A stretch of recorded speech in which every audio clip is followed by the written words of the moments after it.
Maryland vs. Maryland. Published by Half and One. Written by Damon Yeargain. Maryland versus Maryland. TP drew out each word as he took an uncoordinated step off the curb and nearly collapsed into the passenger seat. A plastic Safeway bag swung from his hand, which he plopped onto the floor. What the fuck's up with that, brah? I didn't even know Baltimore campus had a team. They're the first 16 seed to ever knock a number 1 out of the NCAA tournament, Joe said as he flicked on the headlights, pushed in the clutch, and shifted into first. Remember when they beat Virginia a few years ago? You taking UMBC then? TP asked. I'll bet you $20 Maryland proper will win. Sure, Joe snorted, if you spot me like 35 points. Besides, I went to College Park, Maryland proper, as you call it. I'm not betting against my alma mater. The car backfired as Joe made the turn onto the Washington Beltway headed out of Alexandria. Your car's a piece of shit, dude, TP said. Had a much nicer one. Joe cut his sentence short as he reflexively reached for the radio, then stopped. The car didn't have Bluetooth or any means of connecting a phone, just an old radio, fully equipped with dials, preset buttons, and bad reception. Had to borrow from my mom to get this one. He then shot a look at TP. And what do you have that's so much better? Just a few silver bullets out of Mom's fridge, TP laughed, holding up the Safeway bag. Joe didn't respond. He was too focused on threading his old Honda between a pair of semis and a crawling minivan. What? TP asked. Are you one of those hoity-toity motherfuckers who only drinks microbrews? No, Joe laughed. Subconsciously, he lifted his hat and ran his fingers through his hair, a habit he'd gotten into now that he had hair. I'll drink whatever. He didn't mention the 6-pack of Bass ale in the cooler in the trunk, also from his mom's fridge, though he had at least paid for his. The comment was true enough. He definitely was not one of those who got worked up over American lager or any other beer choice for that matter, unless it had a fruity taste. Fruit in beer definitely crossed a line. Dude, TB said suddenly, you got your due back. Seeing anyone? I was for a bit. Joe paused and took a deep breath. But she stopped calling. Because of the cancer? I think so. She was super sympathetic when I first brought it up. Said she'd visit me, help me out next time I was in the hospital, yada yada. Trouble is, I think she actually did. Joe nervously drummed his fingers against the steering wheel. A nurse told me a cute girl came and saw me during my methotrexate infusion. I was all doped up with anti-nausea meds, so I don't remember. I think she might have come while I was barfing. Haven't heard from her since. Bitch. Nah, Joe responded. If it's too much for her, better to find out now. As he said it, images flashed back. Her black hair, her lips, the expression on her face just before he kissed her. Stop it, he thought. Stop it. This is not a road you can afford to go down. Pity was like a festering sore that could turn into bitterness. Early detection and eradication was key. So, what did you do when you were in the circus? Joe asked, trying to redirect his thoughts. Red Hots, TP shouted. Get your red hot hot dogs here. They both laughed. Joe and TP had met in the hospital 2 months earlier. They were roommates, receiving chemotherapy at the same time. Hospital curtains offer little in the way of privacy. They heard everything those toxic treatments did to each other for 3 straight nights. They made crass jokes about it. They looked out for each other, called the nurse when needed, and offered each other whatever their moms brought in from home. Neither were eating much, but Jell-O and ice cream were welcome treats if they tasted better on the way down. Joe had leukemia. TP had sarcoma. They became fast friends. Life was getting good, too, man, TP continued. I was one of those troubled teens, never did well in school. When the circus came into town, I lied and told them I was 18 even though I was still in high school.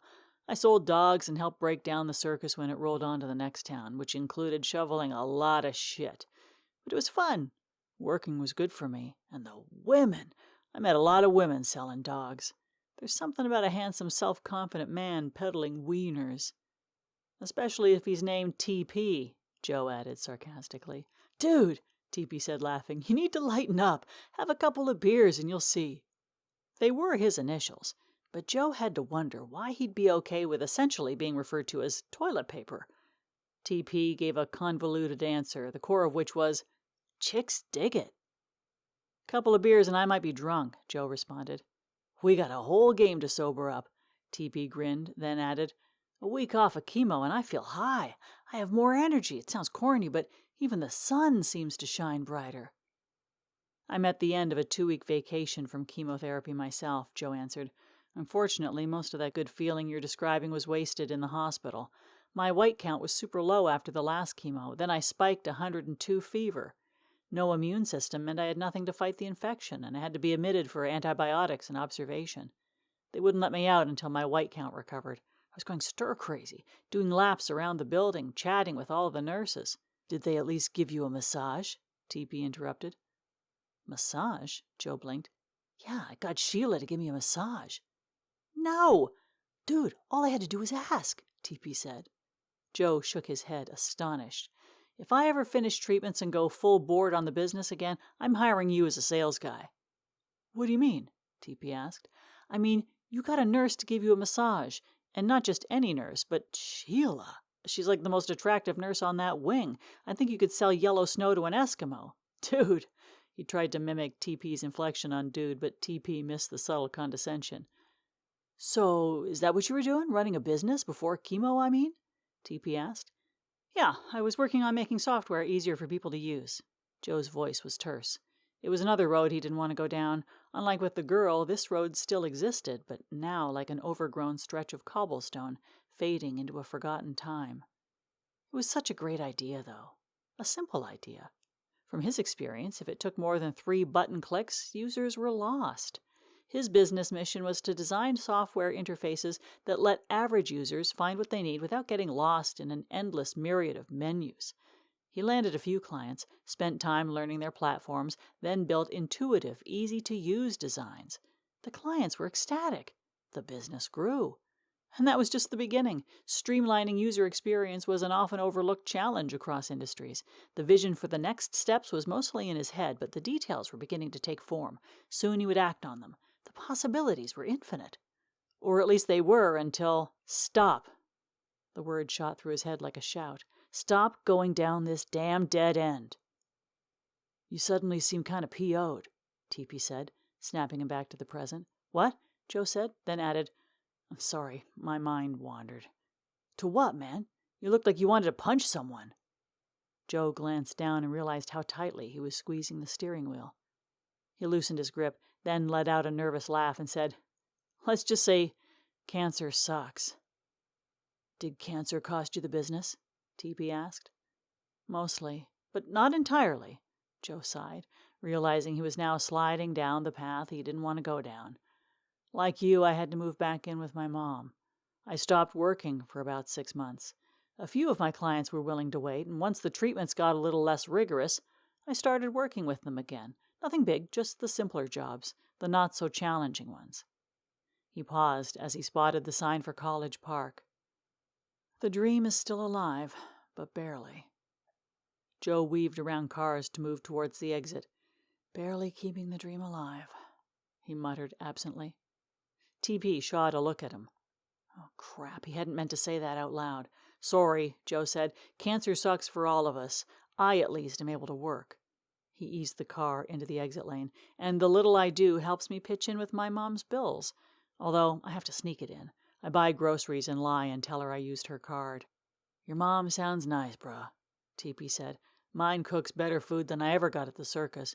But she forgets I'm 19 now, a legal adult. She practically calls the hospital for every action I take. I'm surprised she hasn't called to see if I can use the bathroom.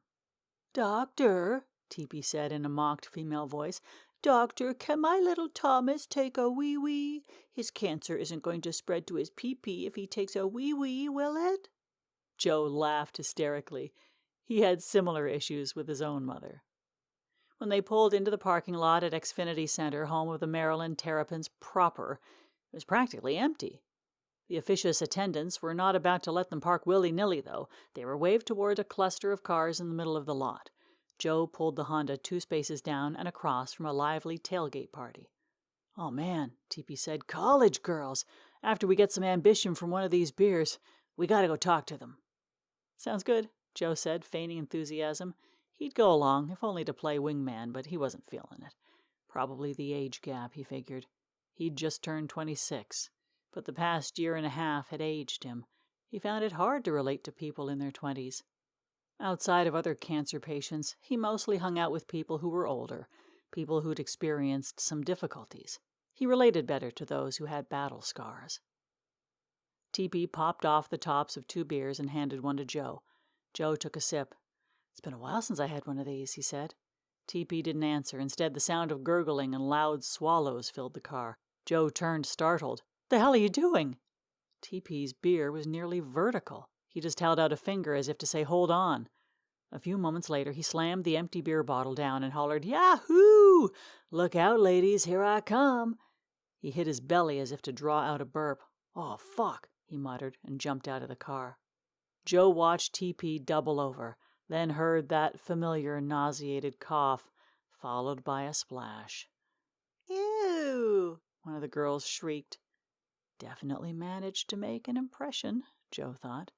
Then he opened the door and hurried around the car to check on TP. No sooner had he got to the passenger side than he spotted a cop walking towards them. Not the campus police, either, but a Maryland state trooper. "Crap," Joe muttered. The trooper moved with purpose, his hands cocked next to his bully club, flashlight, and other assorted instruments of peacekeeping. The cop had muscles everywhere. Even his fingers seemed to bulge. He looked like he could snap your neck with his pinky. Joe instinctively placed himself between the officer and TP. "You boys had too much to drink?" Not waiting for an answer, he shined a light directly into Joe's eyes. "No, sir, I only had a couple of sips." No sense in lying about the fact that they had beer. The smell of alcohol vomit was unmistakable. "We both have cancer. My friend just got his first break from chemo and radiation in 2 months and got a little overexcited and drank his beer too quickly. That's all." The cop made an expression like, "Yeah, right," then methodically shifted his position and shined his flashlight onto TP. Officer Jackson, as his name tag displayed, had been upright, arrogant, shoulders back, seemingly ready to pounce until his torch caught TP. Joe continued to look straight ahead, but could guess what the cop had seen. The sunken cheeks, the emaciated body, and the baggy clothes from the sudden weight loss. In less than a second, Officer Jackson's shoulders sagged, his hands flopped to his side, and the flashlight went off. He whispered, almost nervously, "Will he be all right?" "I think so," Joe answered. "He just drank too fast." The officer slipped his flashlight back on his belt. "All right, you two go ahead and get inside." Joe opened his mouth to thank him, but before he could speak, the trooper added, "And give me the beer. I have a strong suspicion that if I asked your friend for his ID, I'd find he's not old enough to consume alcoholic beverages." After Joe handed the bag of the remaining beer to the cop, he and TP moved toward the arena.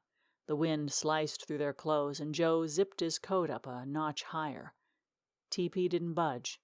He walked with his baggy coat draped around him, his head down, shoulders slumped as if he'd ceased to notice or care about his surroundings. Joe knew that feeling. Would he be all right? The officer's question echoed in Joe's head. Would either of them be all right? Joe was technically in remission, but if he stopped treatments, the leukemia would return. Monday, he'd start chemo again. First, they'd do a bone marrow biopsy to make sure the remission still held. He tried not to dwell on it, but he knew the stakes. If the cancer came back, he'd be starting over, and his current 50-50 odds would greatly diminish. He had a year and a half left in a 3-year protocol.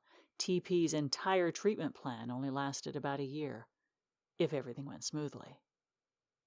Joe's odds were better. TP would finish sooner. Like the radiating pain of a bone marrow, comparisons between himself and other patients became routine. Neither of them had any idea what the future held. There was only today, and maybe the very near future. As they approached the arena, they passed the same tailgate group from earlier. Joe instinctively lowered his head. TP, on the other hand, straightened, tipped his cap, exposing his bald head, and boldly called, "Ladies!" No response. One girl turned away. Undeterred, TP shouted, "Go Maryland!" One of the girls shouted back. Then a few others followed suit, albeit half-heartedly. A guy just past the security gate shouted, "UMBC Retrievers!" "Retrievers?" TP shouted back. That sounds like a little league team, Joe laughed. Louder than it was funny, louder than the moment called for. He laughed in relief, as if throwing off the weight of the past 18 months. Suddenly, the vision snapped into focus. He'd use AI to streamline the application review and redesign process. It would allow him to take on more clients, even while sick.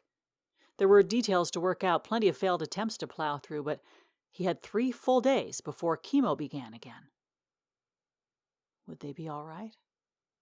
It was impossible to say, but he knew they wouldn't quit. Whatever cancer might do to their bodies, it would not defeat their spirit. In their own way, they'd both go down fighting. As if to drive the point home, not long after tip-off, TP grinned like a kid sneaking candy and pulled out some medicinal brownies he'd stashed in his pocket. Neither of them would remember the final score. When their moms asked about the game, they just smiled and said, "Maryland won."